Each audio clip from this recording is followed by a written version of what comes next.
Dear students, এবার আমি তোমাদের দেখাবো হর্স অ্যান্ড কার্টের যে প্রবলেম রয়েছে। হর্স অ্যান্ড কার্ট অর্থাৎ ঘোড়া এবং ঘোড়ার গাড়ি, হর্স অ্যান্ড কার্ট প্রবলেম। তো দেখো,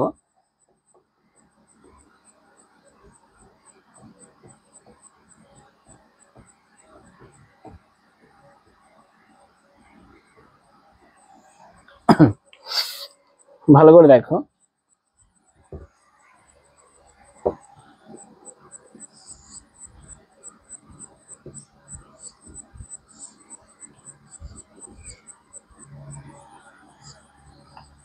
এটা হচ্ছে কার্ট, ঘোড়ার গাড়ি। এবার তোমরা জানো ঘোড়া কি করে এইভাবে অ্যাঙ্গেল করে সারফেসের উপরে ফোর্স অ্যাপ্লাই করে। আর সারফেস কি করে, এটা রিয়াকশন ফোর্স অ্যাপ্লাই করে। এবার এটা এই ফোর্সটা আবার দুটো ভাগে ভাগ হয়ে যায়। একটা হচ্ছে হরিজন্টাল কম্পোনেন্ট অফ ফোর্স, আর একটা হচ্ছে ভার্টিক্যাল কম্পোনেন্ট অফ ফোর্স। বোঝা গেল? এবার এই ঘোড়ার সঙ্গে কি হয়, এই একটা স্ট্রিং দিয়ে বাঁধা থাকে। এবার দেখো ডিয়ার স্টুডেন্টস, খুব ভালো করে দেখো, এই যে হরিজন্টাল ফোর্স মানে হরিজন্টাল কম্পোনেন্ট অফ ফোর্স, এটা কি করে, এই কার্টের উপরে একটা টেনশন প্রডিউস করে, টি। আর এই যে ভার্টিক্যাল কম্পোনেন্ট অফ ফোর্স, এটা কি করে, ঘোড়ার ওয়েটটাকে এটা ক্যান্সেল করে দেয়।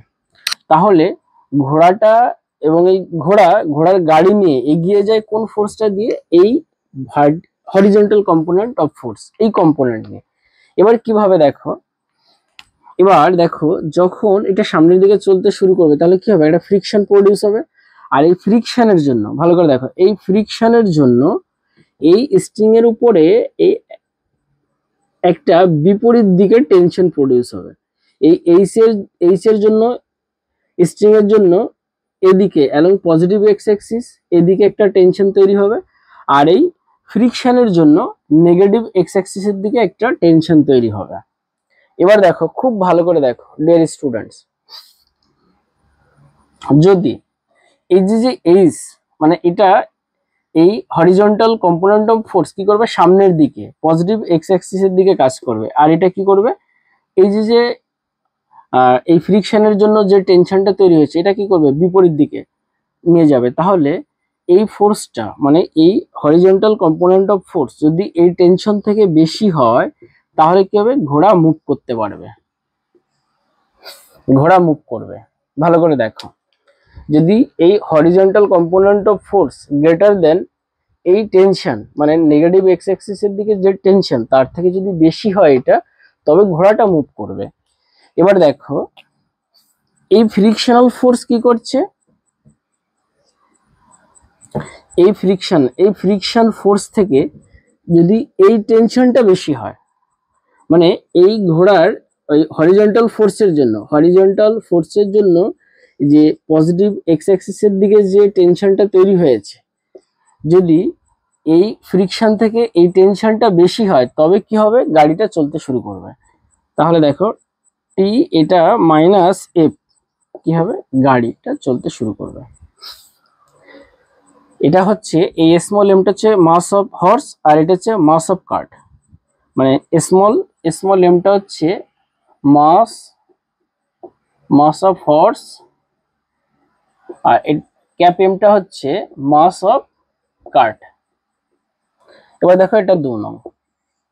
তাহলে 1 নং এবং 2 নং আমরা যদি সাম আপ করি, তাহলে আমরা পেয়ে যাব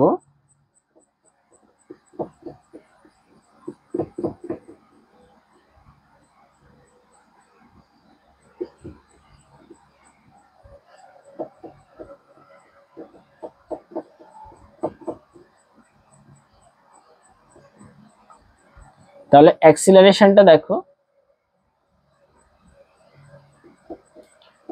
s minus F by M plus M, এটা হচ্ছে অ্যাক্সিলারেশন।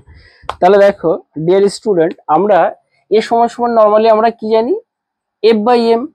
এখানে কি আমরা সেটা পাইনি? ভালো করে দেখো, এই যে এইচটা মানে এইচ মানে হরিজন্টাল কম্পোনেন্ট অফ ফোর্স, এই horizontal component of force minus friction. তাহলে এই ফ্রিকশন থেকে হরিজন্টাল ফোর্স, মানে হরিজন্টাল ফোর্স থেকে ফ্রিকশনটা বাদ দিলে নেট ফোর্সটা পাওয়া যাচ্ছে এখানে উপরে, তাহলে এটা নেট ফোর্স। আর এখানে টোটাল মাস, হর্সের mass of horse and mass of cart এটা। তাহলে এই দুটো রেশিও মানে নেট ফোর্স এবং মাসের রেশিও থেকে আমরা অ্যাক্সিলারেশন পাই। দেখো আমরা এটা এখানে পেয়েছি। তো ডিয়ার স্টুডেন্ট, আশা করি খুব সহজেই বুঝতে পেরেছো। তো এ পর্যন্ত, বেস্ট অফ লাক।